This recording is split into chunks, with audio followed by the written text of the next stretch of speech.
Araz çayı bu coğrafyada, daha doğrusu Qafqazda ən uzun və ən bol sulu çaydır. Naxçıvan Muxtar Respublikasının ərazisi bir çox sulu çaylarla məşhurdur.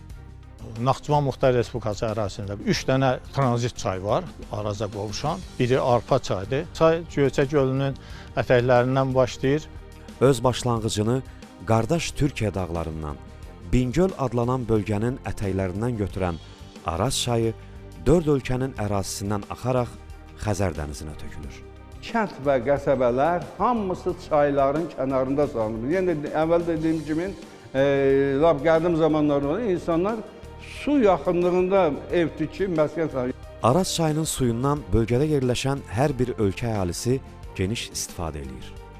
Araz bölgənin şah damarıdır. Bu çay olmasaydı, çox güman ki, burada məskunlaşma da mümkün olmazdı.